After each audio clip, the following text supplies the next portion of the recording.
Behind the Roar, the official podcast of West Tigers.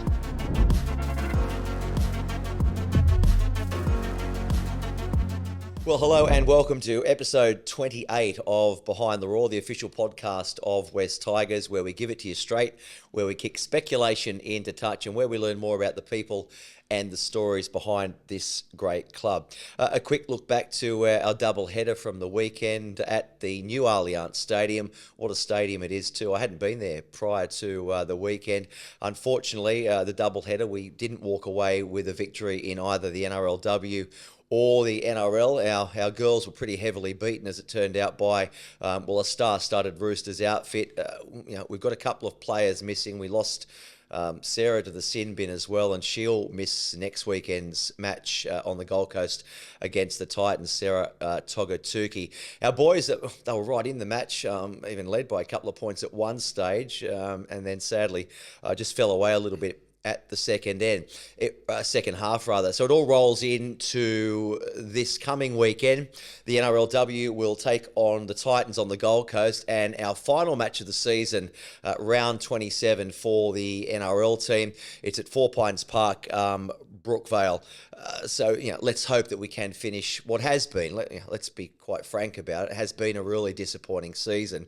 Let's hope we can finish on the high. There are a few players that won't be here next year, as is generally always the case at most clubs. So I know that the players will want to send those boys out, whether they're playing or not, with some fond memories to cap the end of the season. Great news too to the two debutants making their NRL debut this Friday at Brookvale. Josh Folletti, he actually is a Manly junior, believe it or not, but he has come through our senior pathways. He will make his NRL debut.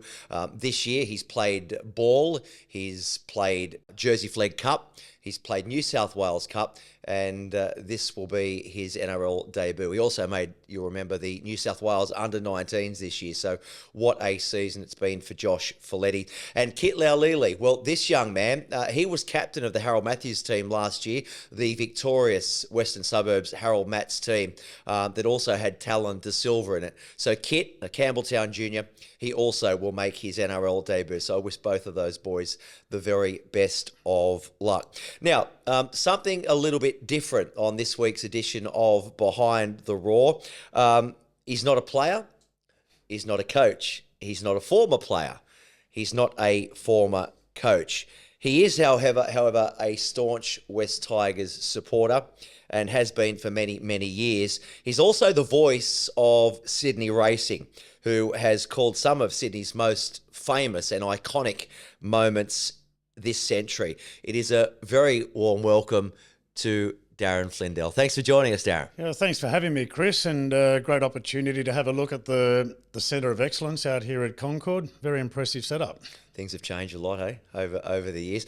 Much as they have in the racing landscape too. We'll touch on all that, and your career and how you got into your profession, and obviously being a mad West Tigers fan. I know that sort of dates back to your Balmain roots, so I look forward to chatting about all that. It really is a great story, the story of Darren Flindell, and whether our podcast audience here follows racing doesn't really matter. I think your story will resonate with the listeners of this podcast, because I think it's fair to say that the vast majority of our listeners or viewers, if you're on YouTube, will be West Tigers fans, as you are.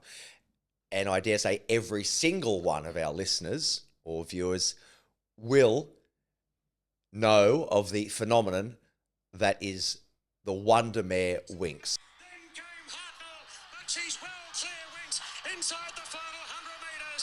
Today we farewell an Australian icon, the greatest of all time. Winx wins her third. Queen Elizabeth meets Kluger. Hartnell third. When you hear that, Darren, when you hear that, I mean, that is clearly one of your career highlights. And I imagine it still sends shivers down your spine when you listen to that. 33 consecutive victories, 25 Group 1s, and 4 consecutive Cox Plates. Will we ever see a horse as good as Winx again? It's hard to always say we never will, but boy, it's extremely, extremely unlikely. She was just completely in a different class, season after season.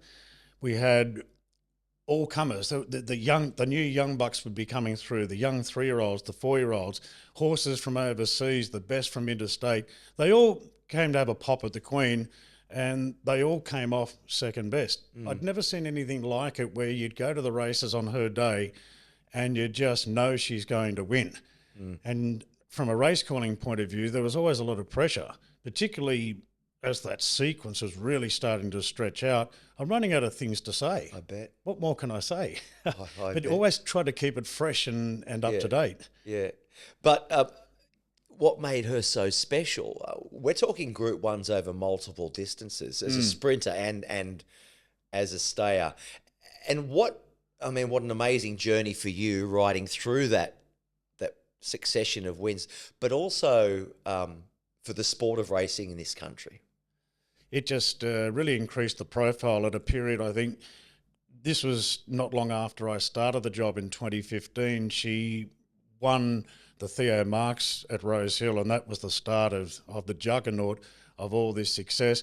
And that was a period of time too that the profile of racing in Sydney was just starting to really, really escalate. All these new races coming through, and more so a little bit later in 2016 and 2017. But you could see that Sydney racing was now starting to bound up in a big way as far as crowds are concerned, and prize money in particular, the addition of new races. And Winx was a part of that. She was just the modern hero. Like you hear the old stories, like the legendary horses like Farlap and Kingston Town. They were heroes to the public. She was our modern day hero. And that the replay you played there of a very last start, I've never experienced a day like it at the races, where there was in excess of 40,000 people there.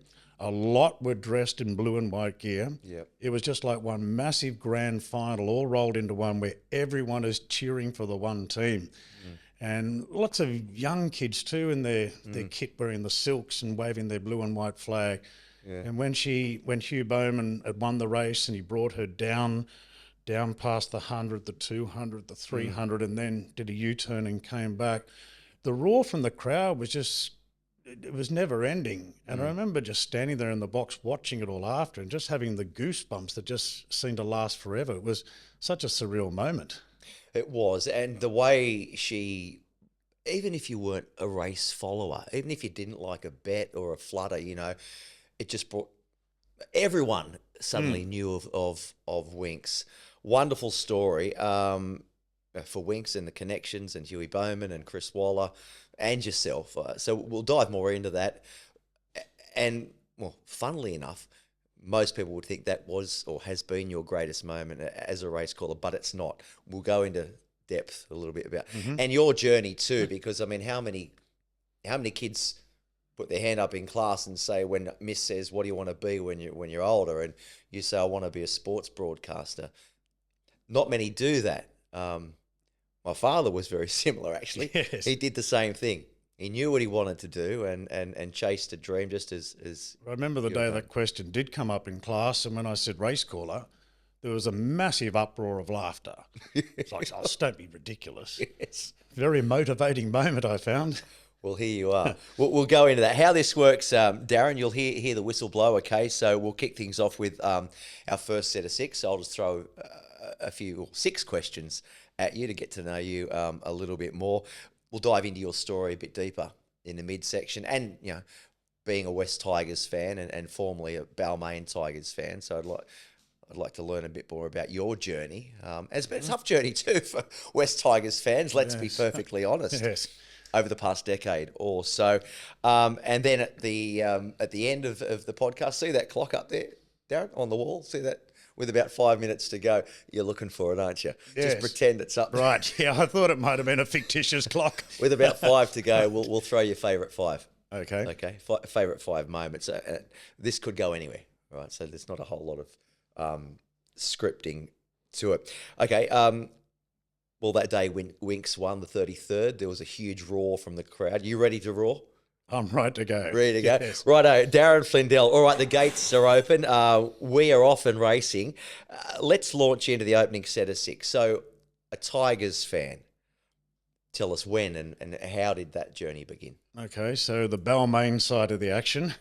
I think I first started going around 1980, 81. My cousin Wayne Wigham was a first grade player for Balmain. So it was becoming a family tradition with my grandparents and my grandmother's sister Mary, who was the mother of Wayne, that the whole family would go to Leichhardt Oval every Sunday, and we'd go to a lot of the away games as well. But we sort of had our spot in the back of that Keith Barnes stand. Yes. And a lot of the other family members would be there from the, what do we call it back then, the third grade competition. Yeah, under the game 21, or third, would have been third under grade. 20, yes. And then reserve grade. Yeah, so we'd be there for pretty much all of it, get the best seats reserved for the whole day. So that was the starting point, watching my cousin go to play the first grade team games and then just building up that love for the Balmain Tigers. So Wayne, so that was the 70. What position was Wayne? He was number 4, Okay, so outside centre. yeah. All right. And in the early days, he played outside of Dennis Bendel, and then I watched him play outside Olsen Filipana. Yeah. And he had a lot of success there because Olsen was so strong. They couldn't stop him. Well, eventually they would. And then he popped that last pass and Wayne would pin the ears back and score. Olsen, legs like Tree trunks, yes. Trunks, yeah, wow. So that's how it all started.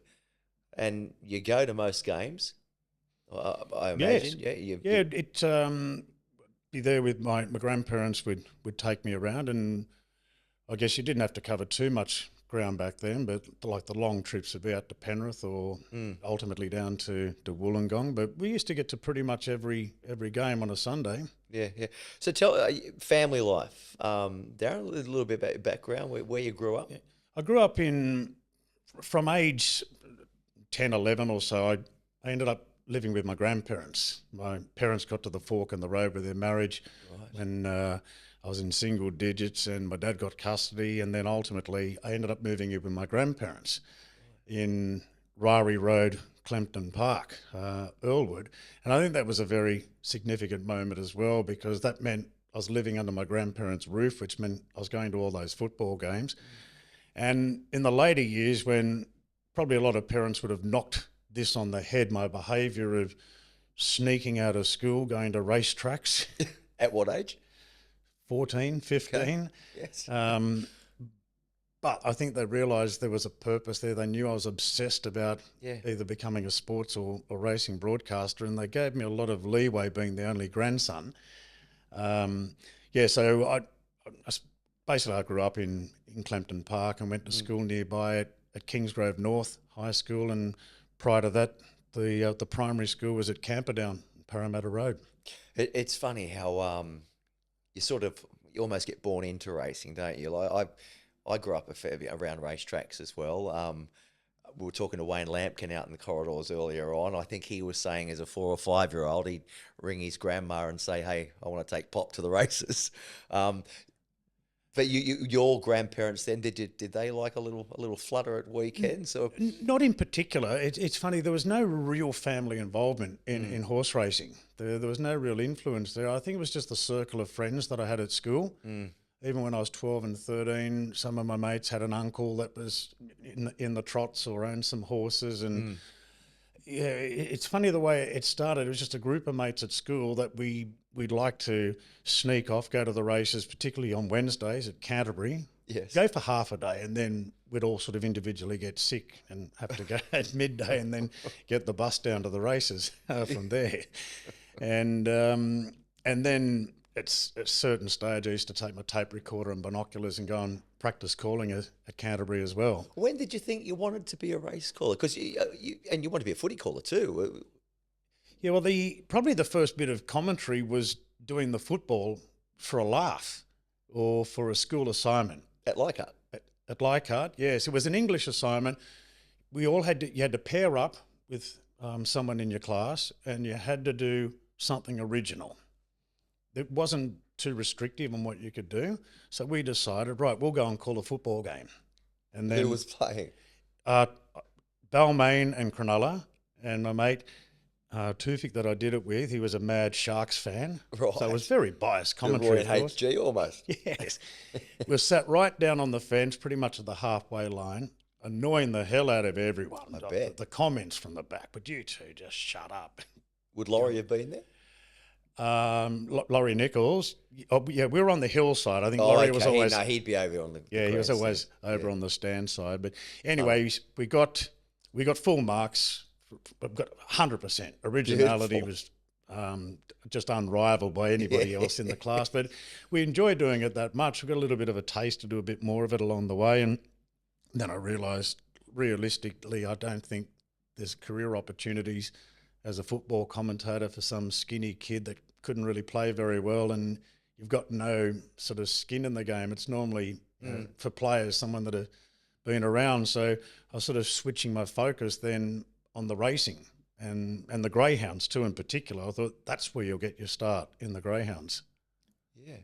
So, well, tell us, how did you get your start? Back then, practice calling at different tracks. I used to use the old box at Harold Park Trots, practice calling the trots and dogs there.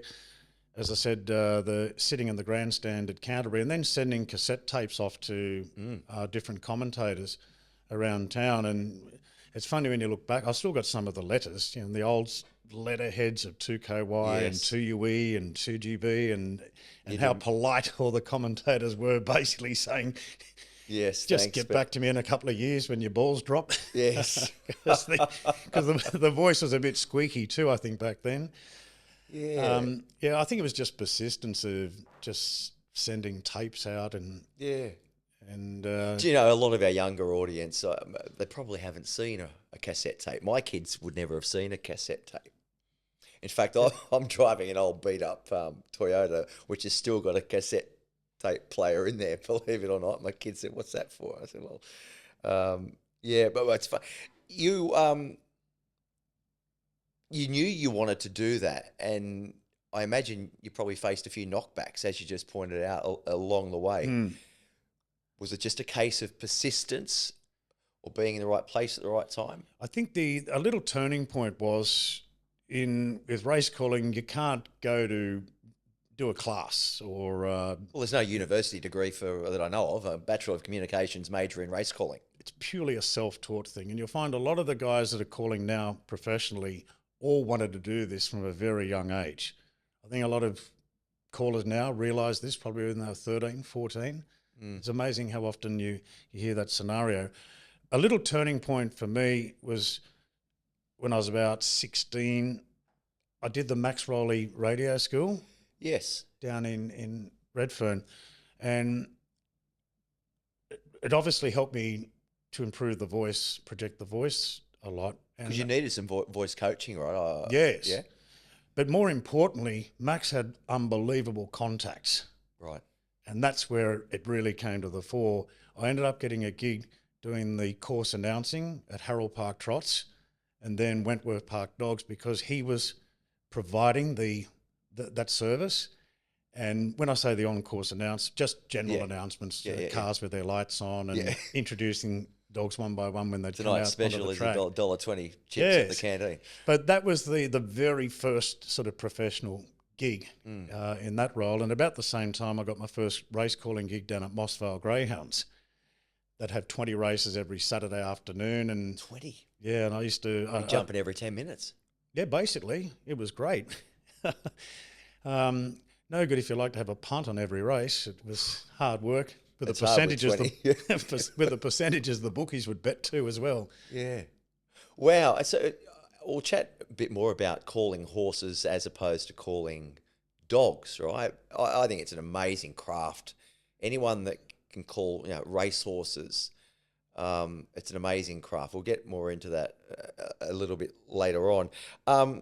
You moved to Hong Kong for a long time chasing your dream because let's face it, there's only a handful of race calling jobs available in this country. It was an interesting time. I'd been at Sky Channel for 5 years, and the longer I was at Sky Channel, the less calling I was doing. I was starting to get, and the only thing I really wanted to be was a race caller, but Sky was starting to look at me more as a very all-round presenter. was presenting greyhound shows, harness shows, doing interviews at the track and all sorts of work, everything but actually calling. On what you wanted, yeah. And as much as I really appreciated the job that I had and doing a lot of travelling, it was really good. But that passion that I always had as a mid-teenager, I wanted to be a race caller. I just wasn't fulfilling that. And this opportunity just came up in Hong Kong, completely out of the blue. Wayne Wilson at the time, the premier caller in Brisbane, we'd never met, but he put my name forward to the human resources department up there that reached out to him to build up a shortlist, and he put my name on that. So as it turned out, I got the job there in Hong Kong. I wasn't making much money here at the time, and I think I had all of about $300 on me to go over, and I had to pay most of that in the excess luggage fee. I think my granddad chipped in as well just to Things to you got to do. Yeah, so I went there with very little money, didn't know anyone. I remember that first night I arrived, I had the equivalent of a $1,000 Hong Kong note, which is about 120 Australian. And I went out, got the first round, got the first drink, and then I got about $6.50 back. I thought, don't tell me I've just paid. What if I paid for this one beer? I'm not going to be out for very long. I realised I got ripped off in the very first go. Oh dear! I thought, Saw you coming. But anyways, it took weeks, months, I guess, to really start feeling comfortable there in Hong Kong. But I thought I've made a big commitment here. I've got to see it out. And I remember at the time when the opportunity came up, I thought I really didn't know what to do. And Jeff Want was sort of the boss at Sky at that stage, good fella. And I went in and just put my cards down. I said, I've been given this offer to go to Hong Kong. What do you reckon? He goes, you'd be mad to knock it back. Listen, you go there, do your 2 years. And if it doesn't work out, we'll always have a job for you back here. Well, that's nice. That was the reassurance I needed. Yeah. So I thought, in a way, I've got nothing to lose. Yeah. Little did I know that these 2-year contract turnovers, I was going to go through 8 of them. Yeah, you were there for 16 years, and then you came back, and well, it all just fell into place. And we'll chat more about that in the guts of the show. Tackle 6, or I guess the equivalent of the final furlong in a 1200. So here we go, away from the track. What else do you like to do? Or away from Leichhardt, or away from the track? Oh, I love the beach, holidays. I always try and have a few different short holidays in a year, because one of my favourite things in life is sitting there looking at flight schedules, accommodation, working out where to go and making sure everything's in place. So I love a short, sharp little holiday. Yeah, nice. Keeps you fresh. Yeah, it does. Bryans Lawyers are the lawyers you know and trust. If you require legal representation, then why look anywhere else? Call Bryans Lawyers on 1800 848 848. Bryans Lawyers, we do support you in your time of need. Let's talk a bit more about chasing that dream job, and with the the phenom or the phenomenon that is Winx, 33 straight. You would have called most of those, I imagine, most of those victories. Yes, a fair chunk. I think 25. I'm sure that's the number. So barring her rival trainers and connections, everyone in this country wanted Winx to keep on winning. One more. She can do one more. They didn't think they'd be saying that on 33 occasions, right? Did you feel the pressure, the added pressure, something different every time you got those binoculars out and turned the mic on ready to call one of her races? Quite often the anxiety about that could build up days in advance. I thought, here we go again. Then I'd start to think about how am I going to handle this one. And when the race is over, you'd find it'd be sort of a great relief. But I bet. Yeah, this was ongoing because I thought, I can't, if ever you're going to muck up a race call, I can't muck one of hers up. And it's got to be, and I made sure that last one has pretty much got to be word perfect. Here, I don't want any fumbles or have it come out the wrong way. And ultimately, when that was her last start, to me, that was a great sense of relief. I thought, this has been going on for years, and it's unprecedented where just start after start, year after year. She just keeps on producing. And in some respects, I think my favourite Winx calls was the one or two occasions when it looked like she was going to get beat. I think because there was no worry, no thinking about scripts or anything like that. It was just get down to basics and call the finish. And I think when she got up and she missed the start by 5 out the back. This is it. And the stablemate Fox Play shot up the inside and got several lengths in front with 200 to go. And Fox Play was a filly really on the rise at the time. I thought that day you're going under. Things are going to get desperate. She lunges and just got there. And in many respects, that was probably my favourite race because I had the crowd with me. Everyone sensed danger. She just found another She's gear. going under today. Found another But gear. like champions, they do lift, they find a way. People might not, and this isn't a racing program, but we are talking a fair bit of racing, right? And mind you, a lot of footy players, in my experience, don't mind a punt either. So Yes. I think the two maybe do walk sort of hand in hand a little bit. Her gait, she had something very specific about her gait that gave her a bit of an advantage over her rivals, right? They say that. Yeah, she did have a slight Turnover of length of strides compared to very good length of stride, and she just did it so easily, time and time again. And Hugh Bowman, imagine the pressure on him. Those times when Hugh's probably wondering, am I one length further back than I should be? I imagine. But he had such a great affinity with her. He just knew her inside out. Just knew what was just under knew him. what was under. Yeah. Yes. Yeah. Tell me this with commentary and sports broadcasting and these big events, because you know there are going to be a lot of eyeballs and a lot of ears on this. Your commentary, that 33rd or even prior to that. Do you go in with almost in your own head a script on how you'd like your outwords to be, your punchline at the end? Or is it more off the cuff? Generally in race calling, most of mine's off the cuff. With Winx, a lot of it was scripted because I thought it has to be right, and it's telling a story in a way, building up the sequence. So when you do watch one replay, I've probably made specific mentions. Oh, there's 6 Group 1s in a row, or today she breaks all the records. It's sort of an all part of a story and a tale that pieces together. It's very rare that I'd fully script any race call. I have things that I'll say because I guess I've become notorious for the little puns or little extras here and there. But with Winx there were certain scripts there, and I think one I like because I thought I'd sort of described her as racing royalty in a way, the queen of racing. And then when she won the 25, I described it as a silver jubilee moment because she's been on the throne for 25 consecutive Group 1s. Nice. So I thought that'll fit nicely. Yeah. The queen of racing, right? Yeah. Not to be confused with Gay Waterhouse. No, and not to be confused with Her Majesty, who I assume was probably watching a lot of these races as well from the palace. Yeah. Tell me, yeah, absolutely. Yeah, it is. Well, the sport of kings. What's the hardest part, would you say, about your job? Avoiding distractions or noise. Sometimes in the early days, I had a lot of noise on social media, and it could bring you down pretty quickly. So you've got to sort of try and know when to block outside noise out, not become distracted.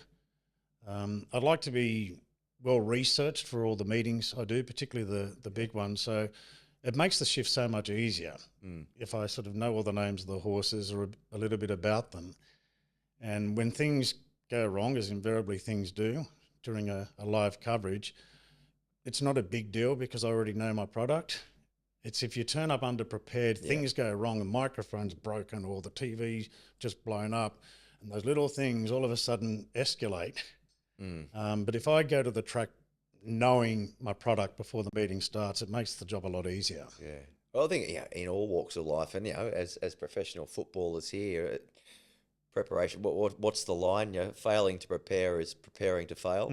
But you do turn up, and even if you're turning up for a maths exam at school or whatever, if you've done your homework, And I'm the same. I do some commentary as well. You've done your homework and you know your product. You're a lot more confident, right? That's right. A lot more relaxed. This is what I find just incredible about race callers like yourself. And my dad called races. He called a few Melbourne Cups. And I spent a fair bit of time with him at racetracks, in the commentary box. And it amazes me how you guys manage to, an 8-race meeting, some of the races, well, let's not talk Melbourne Cups, but, let's say 16 horses, 12 horses in a race, 25-minute, 30-minute intervals between each races, a whole different set of colours. You have to, from race 1, memorise those 16 sets of different colours, call them round, have a photographic memory, and then all of a sudden wipe your mind clean, a clean slate, and study another set of 12 or 16 totally different colours in the same gates. That is what I find amazing, how you manage to do that. If you're in that situation, going to a new track, for instance, if I was to go to a country meeting and have to call horses I've never seen before, never heard of them, that is really, really hard work. Yep. For most Saturdays, I know a lot of the horses. It's the highway races, those country races that I really have to put the effort in to, or the midways. Well, because these same horses are carrying the same silks from race to race, so you suddenly know, it's a white cap, blue sleeves, corded. But those unfamiliar racetracks, that must be very difficult. Yeah, and a lot of the 2-year-old races, you get a big field of 2-year-olds that you've never seen before. We have to call a lot of trial meetings as well. I find that far more stressful than calling race meetings, because these trials, they run them like every 8 minutes or so. They're in, they're out. They don't wear the proper colours a lot of the time. They change caps around. Jockeys are wearing black jeans, and everything's just it is just a head wreck from start to finish. And if there's a session of, say, more than 20, once you get up to trial 16 or something, sometimes you feel like your brain is just ready to explode. I can't remember another name. I'm cooked.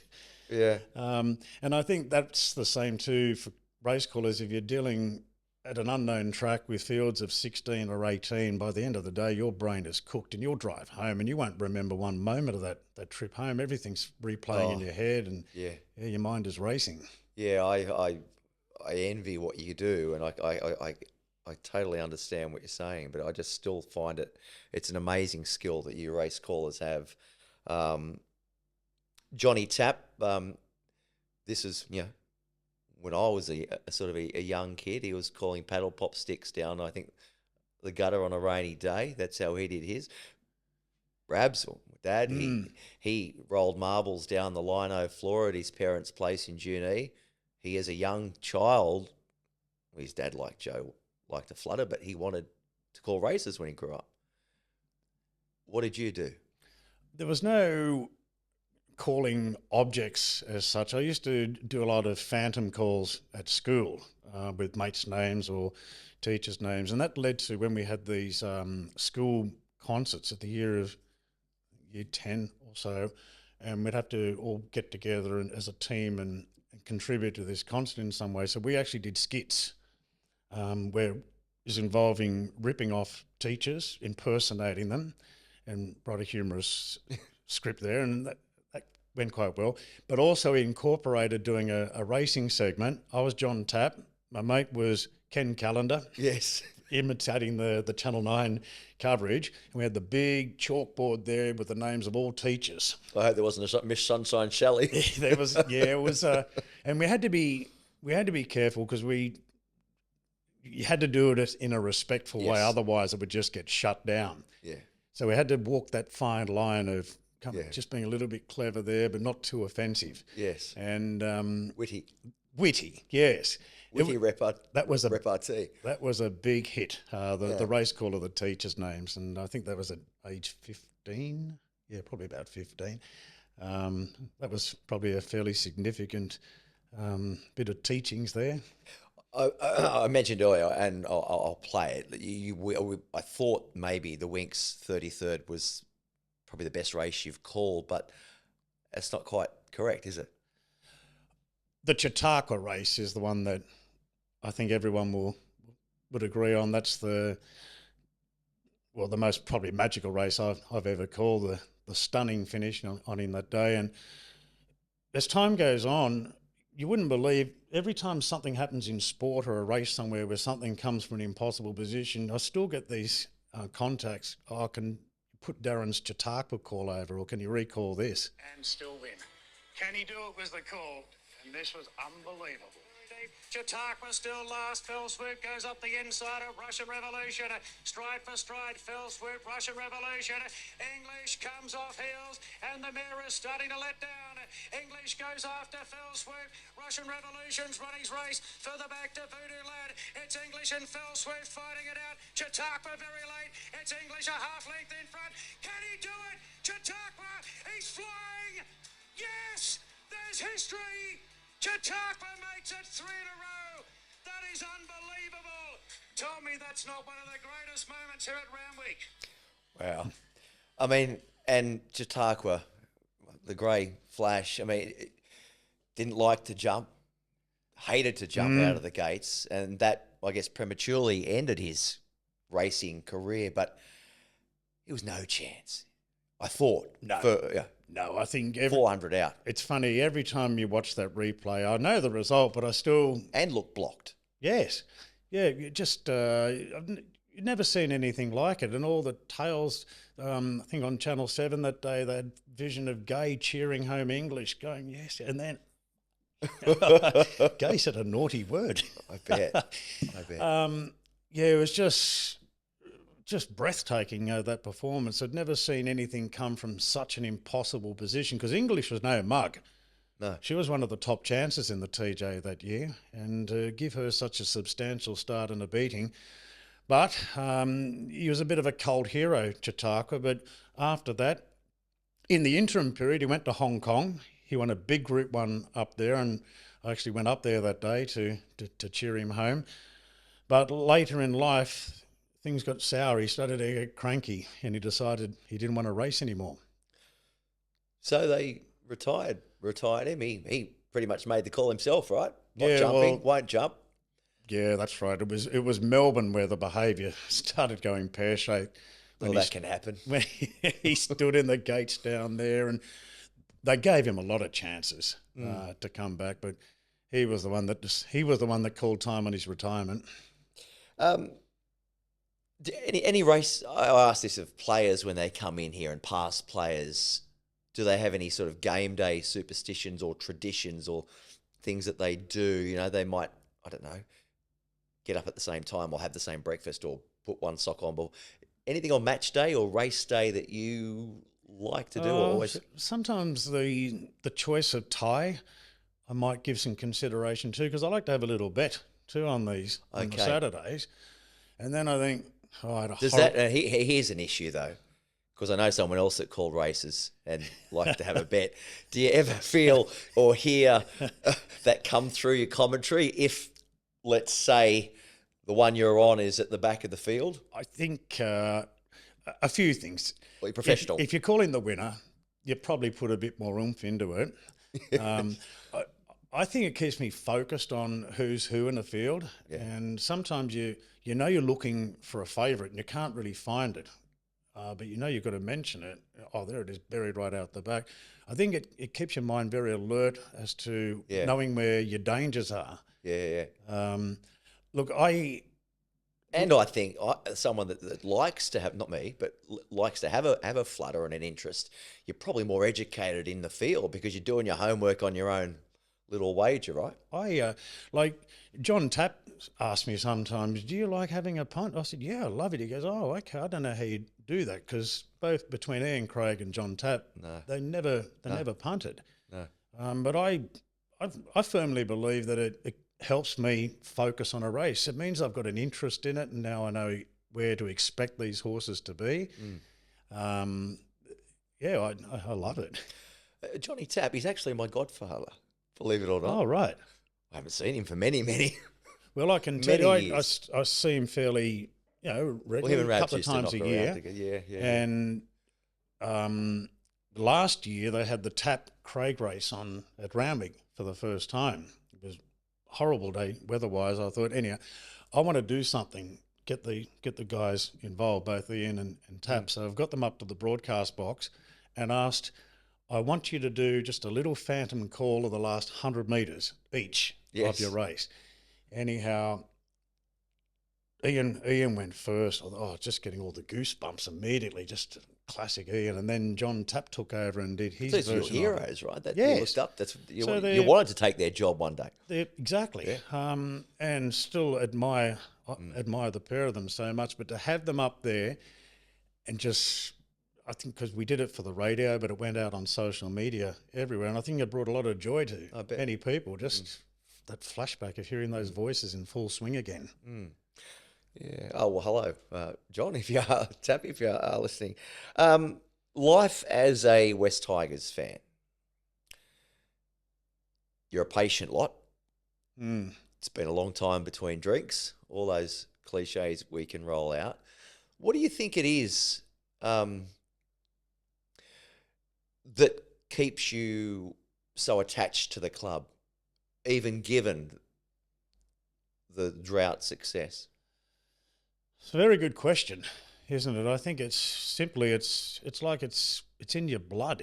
It's ingrained into you, I think, because at a very impressionable age of me being 10 and 11, my life revolved around my favourite thing to look forward to was going to watch the Balmain Tigers play on weekends. And I think I maintained that enthusiasm up until September 1989. That grand final gutted me beyond all belief at the Sydney Football Stadium. But as time goes on, I think after that grand final, I was getting to an age where I was focused on working and so I probably wasn't as passionate about the rugby league. And then we moved further down when the Super League era started, and that was another bump in the road. And then I went over to Hong Kong, and you could watch games there on the Setanta channel, but it was nowhere near as easy as it is now.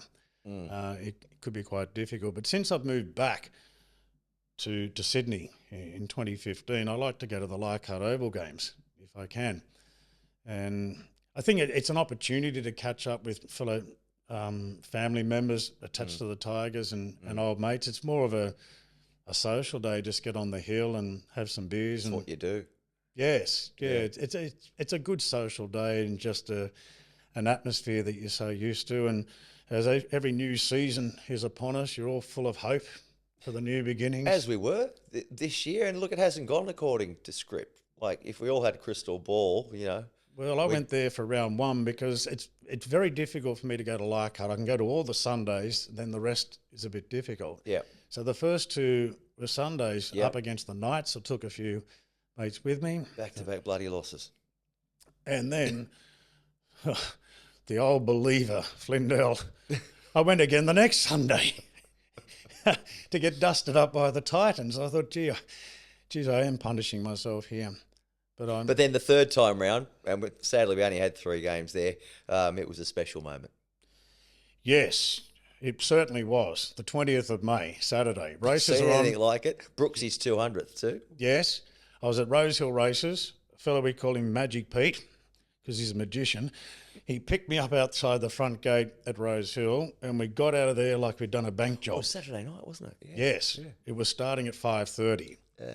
Last race about 4:40 at Rosehill. It's a tight trip. Tight.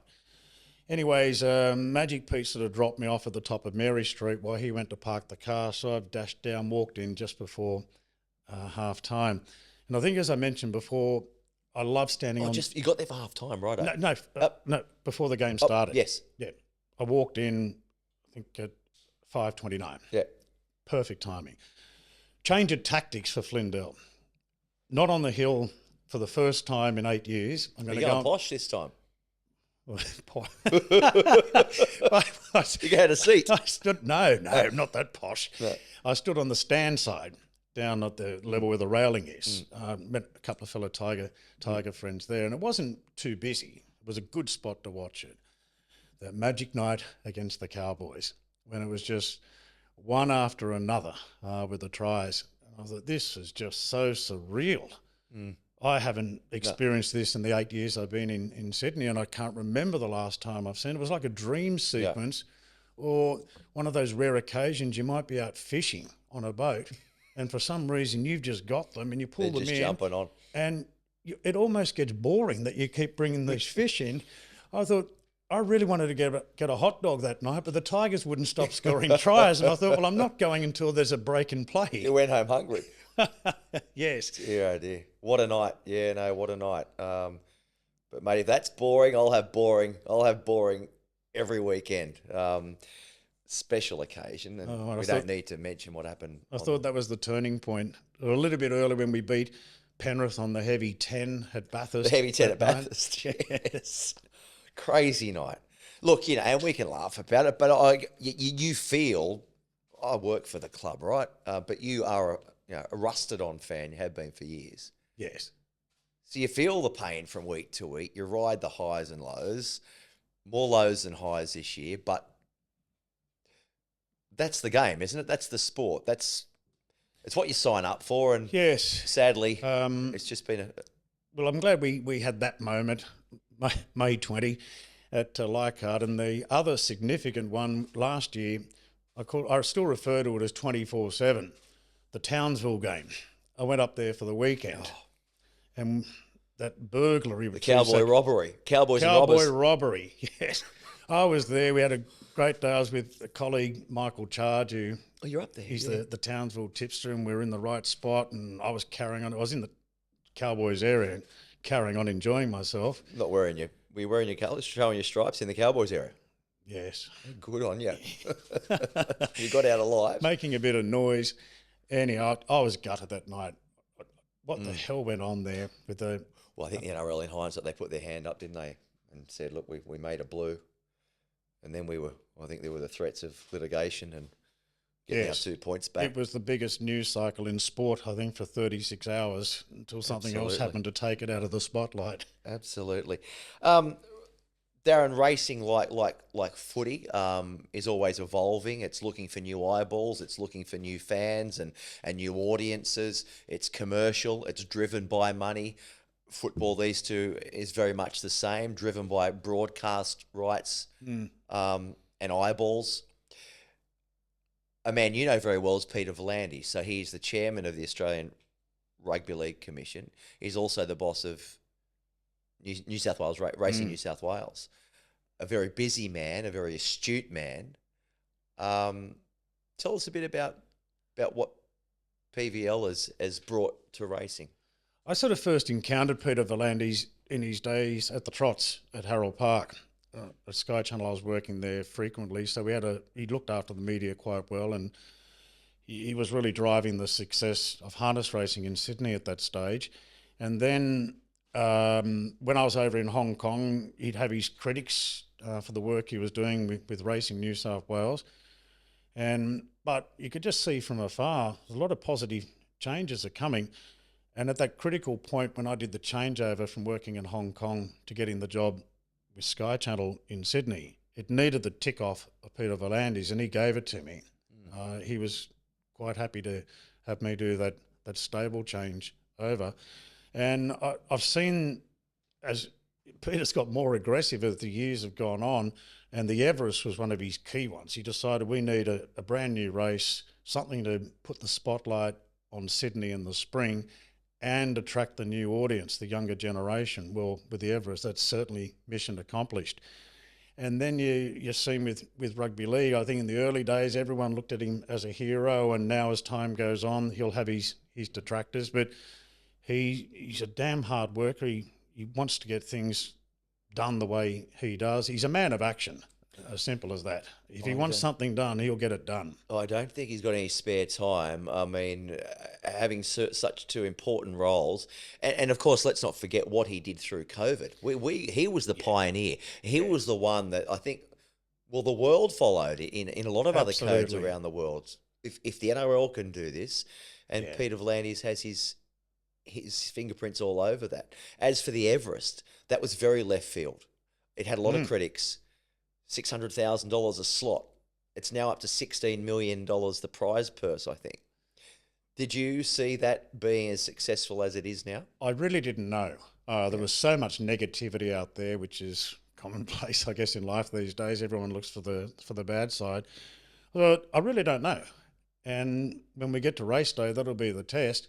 My goodness, the first Everest in 2017, the roar of the crowd when the gates open. I haven't heard anything like that at Randwick at that stage. I thought immediately, the moment those gates opened, that noise they made, I sort of got goosebumps calling the start of the race. I thought, this is a success already.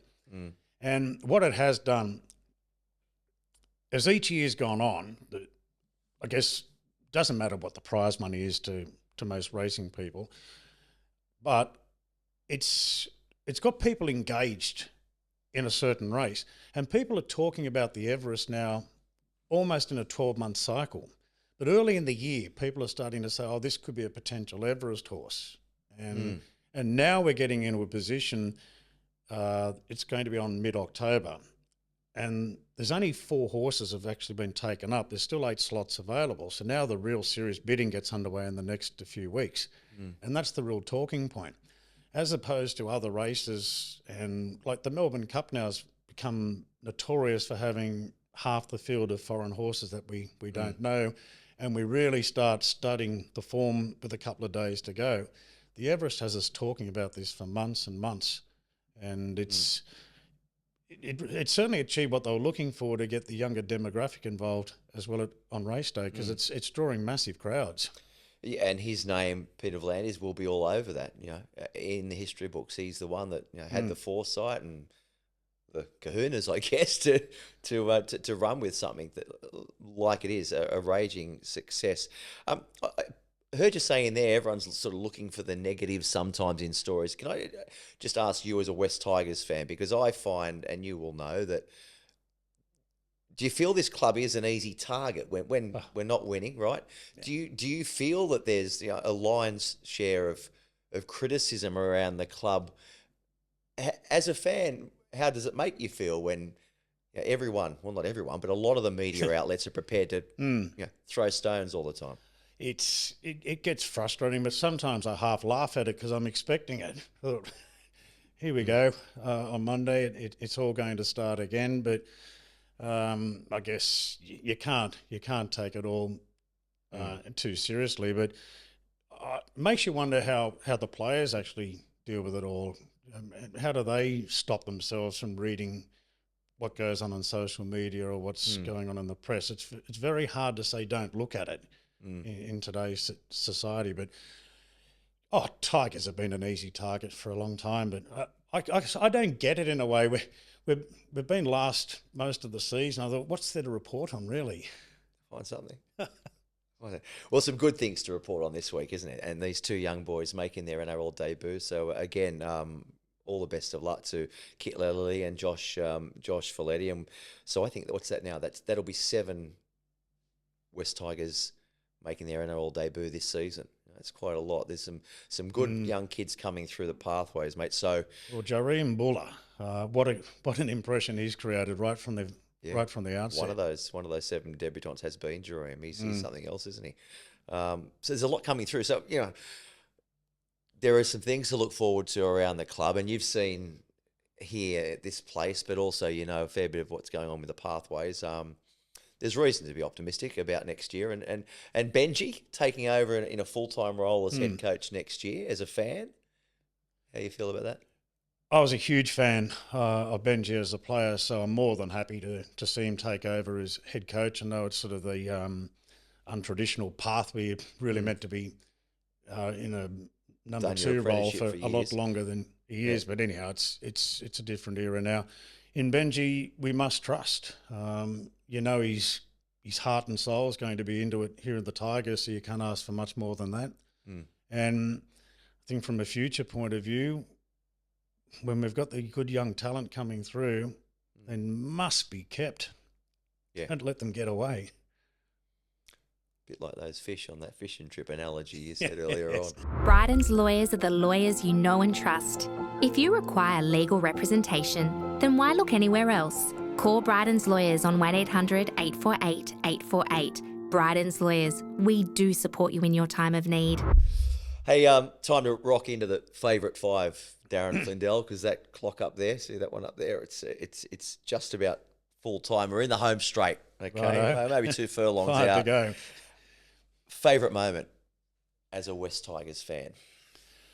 Favourite moment, I'm going to go back May 20, Leichhardt Oval against the Cowboys. That was the most surreal night I can remember, and it's the freshest in my mind still. Well said.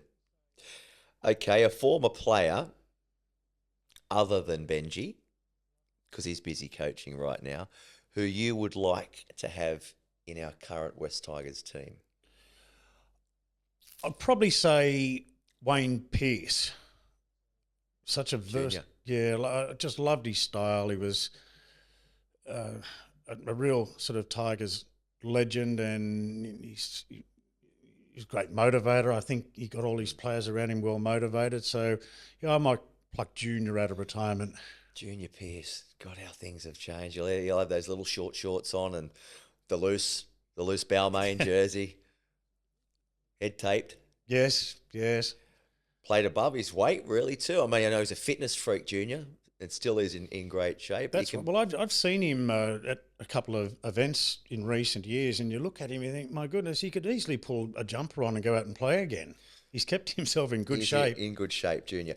The best thing about your job? I think getting paid to do something that I love, Yeah. because I like to do form and have a little play on the races. So that's a part of my job, doing that preparation of doing the form. So, yeah, getting paid to do a job I love.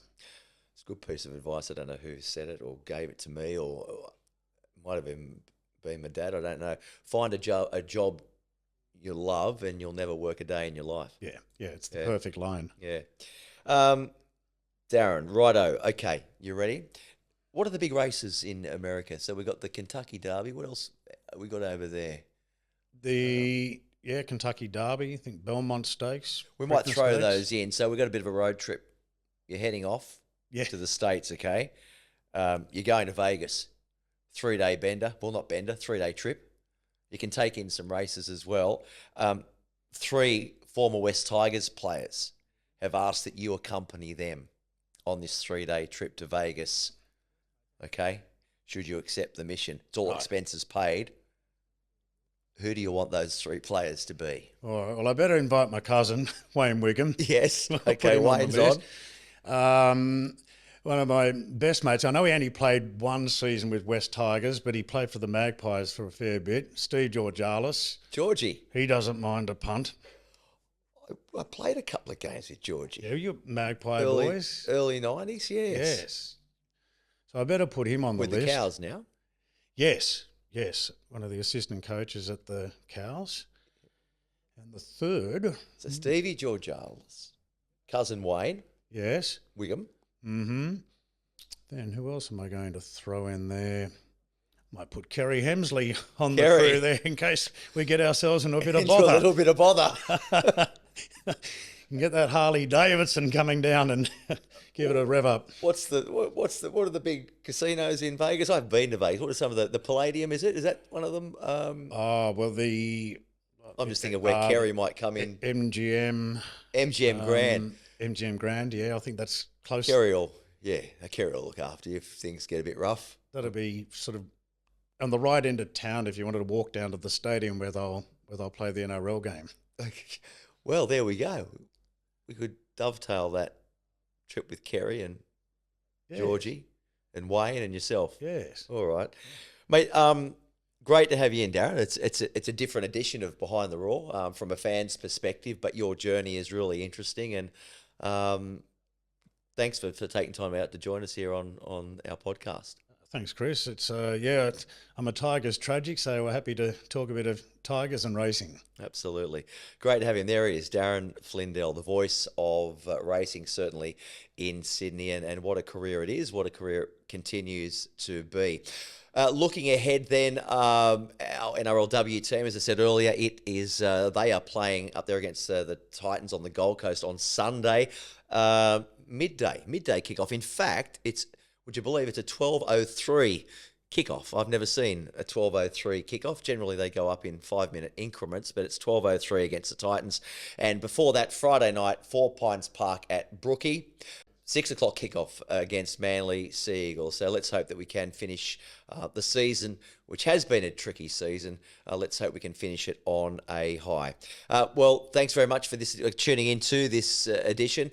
You know the drill. We'll do it again next week, same time, same place. Until then, like Darren Flindell, continue to show your stripes. Behind the Law, the official podcast of West Tigers.